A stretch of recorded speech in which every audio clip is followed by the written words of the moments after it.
systems go. Clear for liftoff.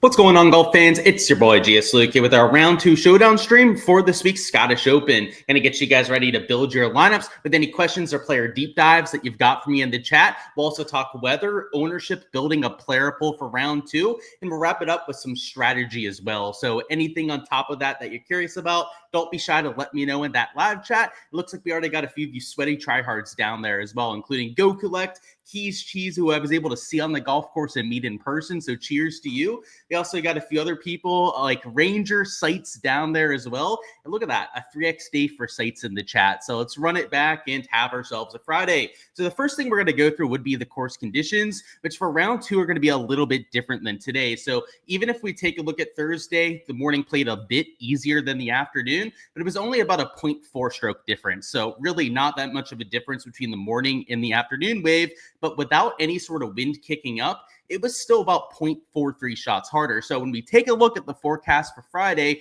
and it looks like the winds in the afternoon are going to be more substantial, you could be talking about a 1-stroke difference between each wave. So I would say that if you played the PM AM wave for your main slate lineups, you would probably feel pretty good heading into round 2, because if it was a half a stroke difference today or just a little bit under that, but the wind kicking up from less than 5 miles an hour to over 10 miles an hour sustained in the afternoon, that's at least a half a stroke difference right there. So in terms of round 2 showdown, though, I'm only playing morning starters. And it's not just this forecast that's calling for that. The UKV, which is a more high resolution model, is also calling for higher sustained winds and wind gusts in the afternoon. This Icon model is also a more high resolution model, calling for a similar kind of trend. Medio Blue, let's take a look at that one. Also higher winds in the afternoon. And then the one model out of all of them that is a little bit different would be this GFS that is more flat. And if it happens to be flat like it was for round 1, it might be closer to a 0.5 to 0.4 shot difference like it was in round 1, but that would be at the very least, right? Today was extremely flat across the board. I'm thinking it could be closer to a 1-stroke difference tomorrow. So that's why I'm playing it a little bit more heavily than I did for main slate. Main slate, I still had some guys on the other side of the draw that I was playing.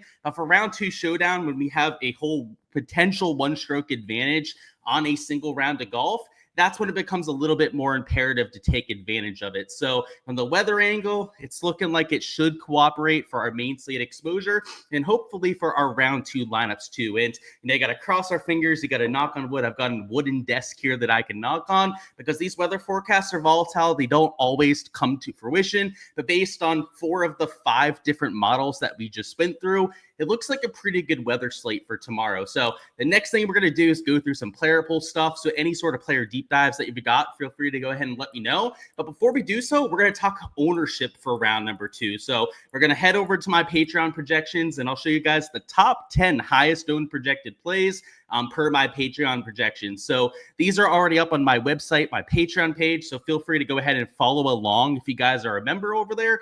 Might be a little bit different than what SHIPIT Nation does for their projections, but this is to give you guys an idea of where the field is going. And it's very predictable for showdown, especially round 4 showdown when we have the placement points. But even in rounds 2 and 3, where we don't have the placement, we don't have to worry about where a player's starting per se, you still see a lot of extra emphasis and a lot of extra exposure on the players at the top end of the board. And there's a couple reasons for that. A lot of it's recency bias, right? People think that guys playing the well the day before have to play well the next day. And also your casuals that aren't watching the entire field on golf, they only see highlights from the world's top players, the guys that are in the top 5, top 10. So those are naturally the players that they tend to gravitate towards as well. So not a surprise to see like your -4s, your -3 studs towards the top. But when you get your Sepp Straka as your Ryan Foxes that shot -4 or better and are also popping with the ownership in the 8K range, that's when it's not as straightforward. Like, you wouldn't expect to see a whole bunch of 8K guys in the top 10 of the ownership.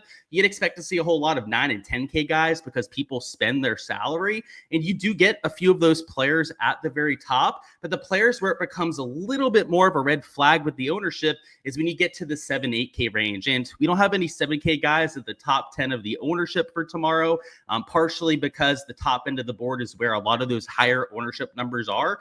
But when you start to get down into that 7K range, and you've got some players that are in that 10 to 12% projected owned range, and then others that are in the 3 to 5% range, it becomes even more so important to play that game theory edge, because you don't have place and points in play. It doesn't matter how they played in round number 1. Sure, it's great to see some form, right? Maybe you can translate some of that to the very next day, but golf's extremely variant. It's a hard to predict sport. It is very random from round to round.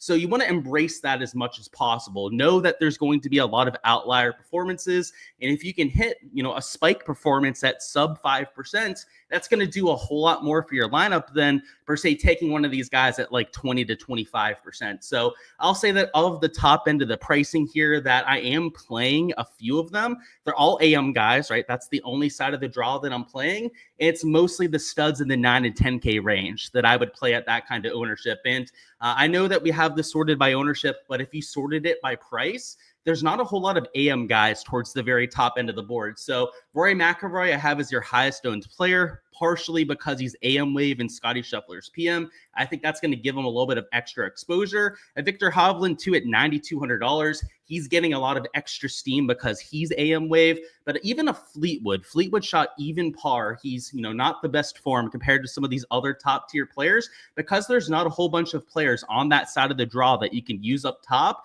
They are going to be a little bit higher owned than we would like. So I don't think it's enough to jump ship on a lot of those AM guys towards the top, but it is an unfortunate side effect of a lot of the rest of the field doing their due diligence on the weather and trying to target the right side of things. I don't think it makes it an improper play to use those guys because of that steam, but it is at least worth keeping in the back of your mind. So for the rest of my projections, for the rest of the ownership, particularly in the 6 and 7K range, where it becomes a little bit more polarized, make sure to check out my Patreon page for that. And before we cycle into looking at shots gained metrics, I'm trying to build a player pool for round number 2. Do want to remind you of what I'm looking for in my plays. So every single player that I have in my player pool, I've got down with the player pool tag here showing exactly why I'm playing them. And the reason I point this out is to show you the kind of reasons that I'll play somebody for round 2. It's either that they're a ball striking popper, they're a short game regression candidate, they've either got good course history, or they're a high upside player.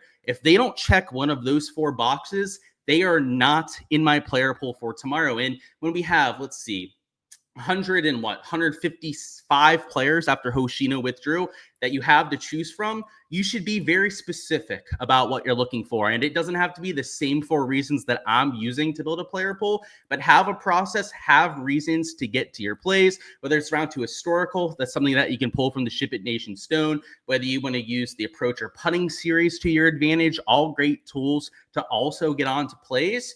Just have a process for getting to those players. So let's bring up the shots gained metrics. Let's go through any player pool deep dives that you got and figure out who to target for round 2. So where'd we leave off? What's going on, Samuel?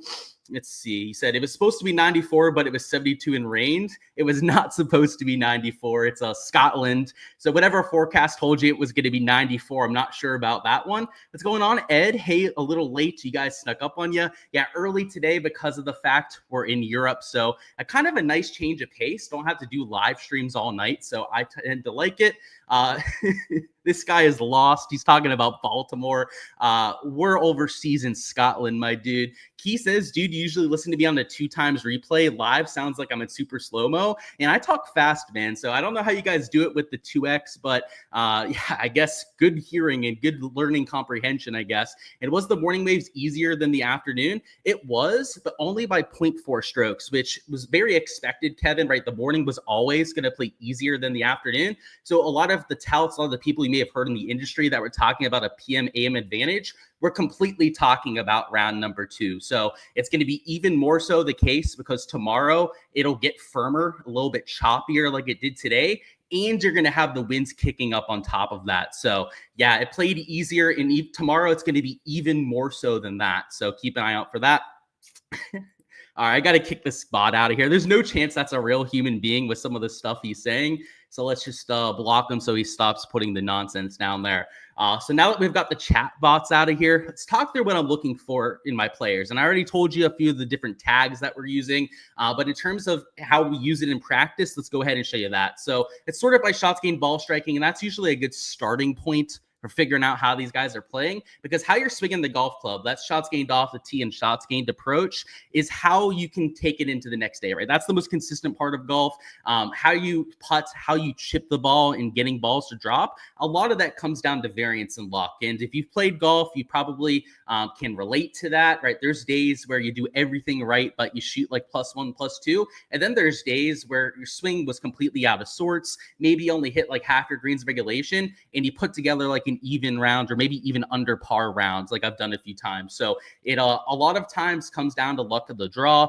And players like a Siwoo Kim, for example, is somebody that would probably complain about that, because you can see he gains just under 5 strokes ball striking, but lost almost all of that around the green with the putter. In fact, he lost about 5 strokes in those 2 categories, which is not something that's going to happen very often. So, that's the sort of player that's due for some statistical regression. He's not going to lose 5 strokes short game every single day. And he's probably not going to gain 5 strokes ball striking every single day. But because the golf swing is a little bit more consistent from round to round, he's got a decent chance of maybe gaining 1.5 to 2.5 strokes with the ball striking, which if he's closer to a neutral with the short game stats, would be a pretty big round for round number 2. So I like to look at the top end of this list for potential plays. Now, a Nico Echeverria, because of his -6 round, is going to get some steam. I mean, even a Norlander at -3 is going to be getting a little bit more steam than we'd like. But if we can find guys like a Siwoo at T68 that maybe aren't going to be getting as much attention,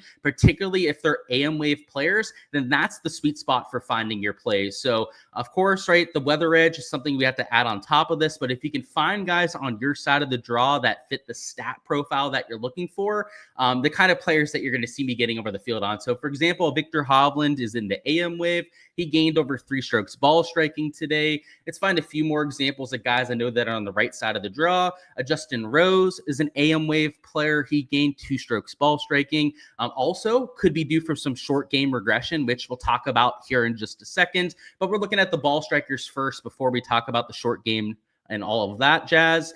Christopher Wright, he gained 1.5 strokes ball striking as well, and could also be called a short game regression candidate. And with short game regression, what I'm referring to, so we'll talk about those players next, are the players that maybe got a little bit unlucky with their around the green and putting. So Siwoo Kim would be an example of one of those kind of players. It's not a good thing that they lost all those strokes in those 2 categories. It's that if they gave away a lot of their gains elsewhere in those 2 categories, then those are players that I'm looking for. And, if they lost with the short game, that means that they better have gained with the ball striking categories, or else they probably shot like +5, +6. And you probably don't want to play a whole bunch of guys that shot +5, +6. So for short game regression candidates like and Isaiah Salinda, he lost 4 strokes approach. Like, you might not want to go there. But Ali Hodges, and, I don't know the tee times of all these guys, so I'm just more so pointing out players in general with these stats. But a Harris English, I know he's on the right side of the draw. He gained strokes off on his approach play today, but lost over 3.5 strokes putting. That doesn't feel like something that's going to happen every day, especially for somebody that's a much better putter like Harris English. Jordan Smith, he lost almost 3 strokes putting too. He's got a really good track record around the Renaissance Club, or all the kind of guys that I'd be looking to for bounce backs. And it's not just the putting, but you can go to around the green as well. Guys that lost a whole bunch of strokes in this category could also be worth a few looks. And again, you don't just want to look for guys that lost a whole bunch. You also want them to show some sort of life in the other categories. So for example, in Eric Van Rooyen, he lost nearly 4 strokes between the short game categories, actually a little bit over 4 strokes to the field, but he gained 3 strokes on approach. So the off the tee play's got to get better, right? He's got to, hit more fairways than he did for today. But this short game is setting up Will for a little bit of a bounce back. So that's how I use the shots gained metrics to my advantage. It's also worth noting that gaining a whole bunch of strokes on the greens is oftentimes coming down to luck. So a Callum Hill, who I played in DFS this week, I have I think it's a top 20 bet on Callum Hill. Great to see that he's top 5 at this point, but he's not going to gain 6.7 strokes putting every single day. So to say that he's probably going to come back down to earth would be an understatement. But like except Straka, he gained almost 7 strokes in the short game. That's something that he's going to find very difficult to reproduce. A Jake Knapp, a Bud Cauley, Dietrich, all these guys that are into the dark green, unless they gained a whole bunch of strokes ball striking, then it's not completely inexcusable. But if they're chalk, let's say that they're in the top 5, top 10, they're double 3 times the ownership of players around them, then that's inexcusable. And I'm not going to use those kind of players. So around the green, you could look at a lot of that kind of stuff too, right? These guys that gained over 1.5, 2 strokes around the green, also a bit of a red flag for round number 2. So that's how I'm using the shots gained metrics. And it's not the only part of my process, right? That's where the course history and the high upside guys come in. The course history players are guys that at the Renaissance Club that have had a decent track record, whether it's at this event or even the Scottish Open before it became a PGA Tour event. And of course, the high upside players, the high birdie percentage players are guys that make a whole lot of birdies. So you can go onto the PGA website, go to the stats tab, scoring, and then birdie or better percentage, players that rate out well there. And you can go to the DP World Tour and do the same thing, by the way, and find some of those guys that make a whole bunch of birdies. Those players correlate directly to the DraftKings scoring, because if you didn't know, without the placement points in play, guys, it is all about the amount of birdies that you're making. Like birdie is about 6 fantasy points. Sure, you get an extra 5 points for a streak or a bogey-free round, but the vast majority of your points when you're making 6, 7 birdies are going to be generated from that production. So that's why if you want to look at those stats on PGATour.com, maybe the DP World Tour website as well, that could also be useful for your round 2 exposure. So that's how I build a player pool. Ownership, as I said, you can find that on my website or the SHIPIT Nation website when they get their projections up there later on. If you have a solid player pool process, you use game theory to try and find some lower owned options for your round 2 and 3 showdown, that's how you have a profitable long-term process. It's, not only playing game theory, but also making educated player pool choices that really makes the difference and will give you the advantage over the rest of your competition, because there are people out there that will do one of the other, right? They'll either really break down the stats or they'll lean into the game theory. If you can do both at the same time, which, it's harder to do, right? You have to juggle a little bit more. And the more and more you do it, the better you'll get at juggling both of those aspects. But that's the key to becoming a really good showdown player and improving your process long term. So let's see if there's any player pool deep dives that you got. But if not, I'm going to build a lineup and wrap it up with that. How about your guy, Ryan? You're thinking about doubling down on him. Yeah, he played pretty well, and he really turned it around on his back 9, so you got to like that momentum. He gained ball striking, at least off the tee mostly, gained over 1.5 strokes there, and then lost to the 2 short game categories. This is a good regression candidate. I mean, ball striking into the positive, losing in the 2 more volatile categories. In Ryan, if you take a look at his shots gained from the DP World Tour, he's a world-class putter. So around the green, maybe a little bit sketchier, but you would expect him to turn around that putting tomorrow. I mean, not like sooner rather than later, pretty much immediately after what he did for today. So yeah, I could see it, especially because he's on the right side of the draw as well. A lot of Euro strangers are fitting the shots gained metrics for regression. How do we manage those dudes? They're not really strangers. I guess if you don't follow the tour, they might be strangers to you, but those are legit golfers. And to get into this field, you have to be in the top half of the DP World Tour to get in. I think it was like the top 40 or so players made it into this field. Maybe it's like top 50, something like that. There's no one in this field teeing it up that is a complete random. They're all really good golfers. They're all the best that they have on that side of things. So if somebody's checking the boxes for you, don't be shy about playing them. Like even the guys at $6,000, $6,100, I mean, sure, they're not like high-level PGA Tour guys or anything like that, but if they played on the PGA Tour, in most cases, they would be around like keeping their card, that kind of thing, which is better than a lot of the PGA Tour guys that you have in this kind of field. So don't be shy about using them. And what's going on, Big says some good / bad calls this week. Always good for Showdown, though. Yeah, of course, you're always going to have some good and bad calls. So, same here, right? I had some good and bad calls this week, too. Luckily, or maybe unfortunately, too, right? I guess it depends on how many good or bad calls you've got going. It's only one round down. So we've got 3 whole rounds to go, right? We can't really victory lap or mope after 1/4 of an NFL Showdown slate. Same thing after round 1 of a golf tournament, right? If you're too high, you're only going to fall down those leaderboards as the tournament goes. And if you had a bad start, right, to your NFL Showdown slate, you've got 3 other quarters for your $5K or $500 player to catch a 50-yard touchdown. So yeah, I wouldn't worry about it too much, whether you're doing well or terrible after round 1. Just too much golf left. What's going on, Justin? So thoughts on guys starting on 1 versus 10? I don't have a massive take either way, so we can go back to the scoring just to talk about it a bit. You don't have any easy stretches, around the turn. So for example, 18 kind of kills the stretch going from that side, and then 9 and 11 kind of kill it going that way too. So I don't see an advantage just starting on either side, because I would say the best birdie stretch that you can really find on this course would be 12 through 14 for sure. But maybe 1 through 3. But even if you're starting on the back, you're still going to get to play 1 through 3. And if you're starting on the front side, right, it's the same exact thing, because 18 is a very difficult hole. So good question. Sometimes there's maybe a slight advantage to starting on one side or the other, but not at this sort of golf course, I would say. Keith Mitchell or Taylor Pendrith. So I'll go through the shots gained metrics on either one, but I'm not going to tell you who to play. That's not something that I do. So Keith Mitchell, his shots gained today, he gained 3 strokes putting. That would be a massive red flag. He did gain ball striking, though. So that 1.5 strokes ball striking there, I can't really talk you off of. And then it was Pendrith is the other one, right, that you wanted me to talk through. A little bit more of a consistent shots gained profile. So if you're asking me to tell you which shots gained profile is better, it'd be Pendrith, because he wasn't as hit or miss as a Keith Mitchell. But yeah, you'd have to look at the ownership. You'd have to figure out how they project for you to figure out which one's the better play. There's a little bit more that goes into it than that.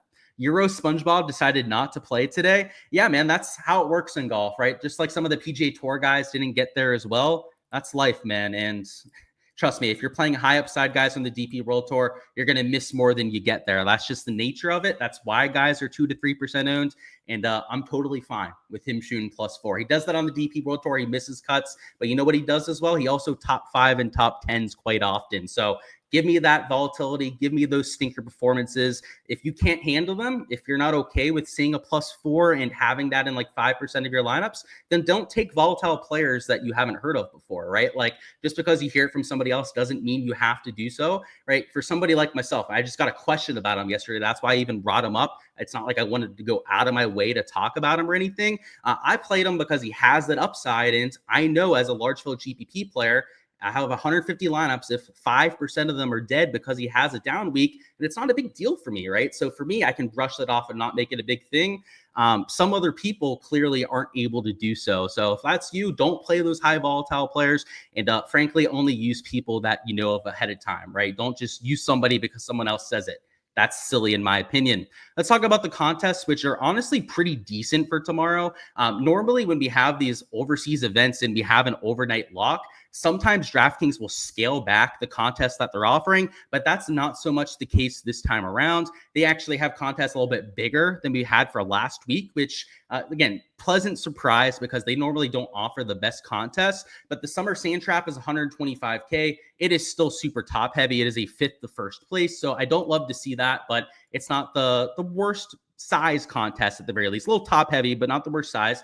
The Drive of the Green, though, is really nice. So it is 40K. It's about the same size as the last couple weeks, but rather than them completely ruining it and making it a 10K to first, that would be 25% to first place, even worse than a 5th to first. They made it an 8th to first. So it's about 12.5% to first place, which is not an ideal payout structure. In an ideal world, we went 10% to first and then 10% of that to 10th place.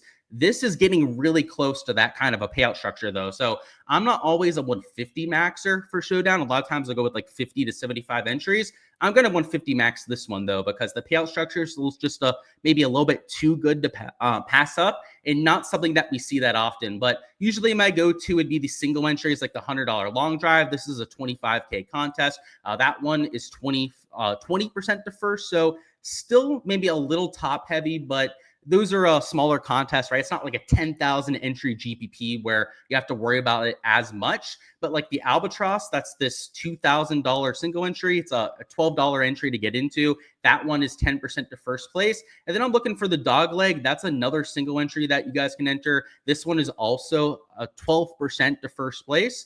So another relatively flat payout structure, which is what you're looking for when you want sustainable contests. So check out those, maybe even the $5 drive the green if you want to enter like 50 to 150 lineups, worth a few looks for Friday's action. In terms of putting together lineups, we've already kind of talked about it a lot, but it mostly comes down to getting enough differentiation into your lineups. And for me, it's just making sure that I have at least two to three pivots in every single lineup.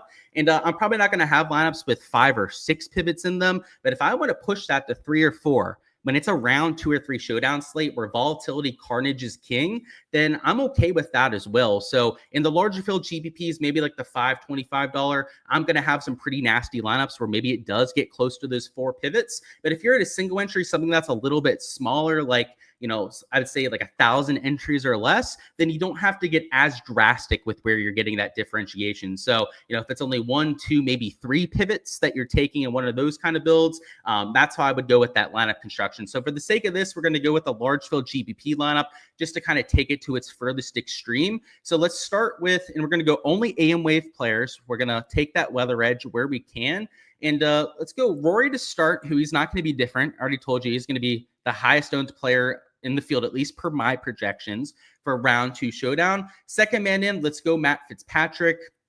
Probably don't want a 9K guy there, which is probably a little bit expensive for our first 2 players. So we're not really getting different with either of those two. Maybe Matt Fitzpatrick giving you some slight differentiation. Our last 4 players now are where almost all of our ownership leverage is going to come in. So I'm going to throw in a Spawn at slightly lower ownership. He's maybe not a true like leverage play in quotes, but compared to some of the other guys around him, he's a little lower owned than some of the other guys. Let's go a Pot Guider, who I believe is AM wave. I guess I'll just have to take my word on that. I think he was AM wave, but if he's not, take him out of there. I am 90% sure though that he's on the right side of things. Let's throw him in there. A Tom Kim at $7,200. Now, Tom Kim has a little bit of ownership, but you can afford to get away with it when you're forcing your hand with guys like a Spawn or a Pot Guider. And then for your last man in at like $7,000, as long as you're taking somebody that is sub 5%, you're totally fine. And the reason I show this to you is that this wasn't like we took a pivot in all 6 spots, right? This is even for like the largest large field GPPs. We still have a Tom Kim in there who, with him in the top 10, also his course history, right? He's going to get played by people. Spawn is coming off a US Open a few starts ago. Pot Guider won a few starts ago as well. Let's say in theory, we used a Ryan, a Svensson, maybe like a Clanton to round off this kind of lineup. I believe all those guys are AM wave players. If you used any of those, all of them should be under 5% ownership. This lineup most likely not going to be duplicated with anyone else, and you're going to have the leverage you need to move up the GPPs if you hit on your guys. So that's the idea. You don't have to go too overboard with getting that leverage, but let's say rather than maybe have Matt Fitzpatrick, you have somebody a little bit lower owned that you wanted to play. Maybe rather than a Tom Kim, there's a leverage play in the bottom end of the 7K range that you really like. That's okay as well, right? You don't have to play the chalk. You don't have to play the guys that are like average to maybe slightly above average ownership. If you have guys that are lower owned that you like just as much. And I guess the reason I point that out is to say is like, you can play some chalk. You can play some guys that are a little bit higher owned if you have some that you want to play. So for example, like a Victor Hovland, I know we went Matt Fitzpatrick towards the top. Let's say Victor Hovland's somebody that you just couldn't get off of. Maybe that's when you don't play a Tom Kim here, because Hovland is going to be a step up in ownership. I believe like the second or third, maybe third, fourth highest owned player that we have on the slate. If you're going to use Rory and then Hovland too, maybe you don't use a Tom Kim in that range, right? Maybe that's where you go, you know what? I'm going to be a little bit more differentiated in this range. Let's go with like a Justin Rose instead at T68. You just want to balance that ownership and you want to give and take as you go through that lineup. So that's the lineup construction. Best of luck with all of your lineups for round 2 showdown, guys. I'll see if there's any last second questions to go through, but I hope to see a lot of your names, a lot of your logos towards the top end of those GPPs. Smash that like button if you guys haven't already for the SHIPIT Nation crew, and also subscribe so you guys don't miss any of the content to come. We're going to have content for rounds 3 and 4, so make sure to stay tuned for all of that. And for the prop and betting stuff for round 2, you guys can find that on my YouTube channel. That's going to be at 7 p.m. Eastern time. We're going to have a live stream going through the weather, pin location, stat averages from round number 1, and how to attack all the prop boards on the sports book. So whether that's round strokes, birdies, bogeys, greens, fairways, you name it, we're going to talk through strategy on all of those kind of sites. Whether you have access to the main sports books like DraftKings and FanDuel, or sites like Underdog and Prize Picks, and sites in maybe states where you don't have all of those gambling sites legal, we're going to cover all of that for you for round 2 showdown. So make sure to check that out again at 7 p.m. Eastern time on my YouTube channel. But let's see if there's any last second questions to touch on before we go ahead and wrap this thing up. So can I look at Goddard? We for sure can. So Chris Goddard, not really the best course fit, but he had a decent round today, shooting -2. He gained in the short game categories and lost on approach. So the stat profile is a 3.5, a 4 out of 10. You know, I'd have to say worse than average because he did lose strokes in the most important category, and gaining most of your strokes in the short game, it's not like the biggest red flag we've ever seen, but like I said, a slightly worse than normal stat profile. So he's still an okay play, though, I would say. And you said Matty Fitz. Yeah, Matty Fitz is a good course fit, and he'll be a little bit lower owned than he was for main slate. Main slate, he was one of the more popular options in that portion of the pricing. Now that he's T49, he's about averagely owned, I'd say, for your round 2 showdown lineup. So he gained 1.5 strokes putting. That is a red flag to me. But if you are looking for somebody that's a good course fit, somebody that has good form heading in as well, there's a reason why Matt Fitzpatrick was chalk. If you want to play him at a more reasonable ownership number, round 2 would be the spot to do it, especially because he's on the AM side of things. Now, if you played a whole bunch in main slate and you already have him in your lineups and you have that sweat going like I do, then maybe he's not as much of a priority. But if you faded him for main slate and you want to play him just in case he goes off, I couldn't blame you for doing that either. But that's all, guys. Best of luck. Yeah, you heard keys, right? Hit that like button if you guys haven't already. Let's have ourselves a round.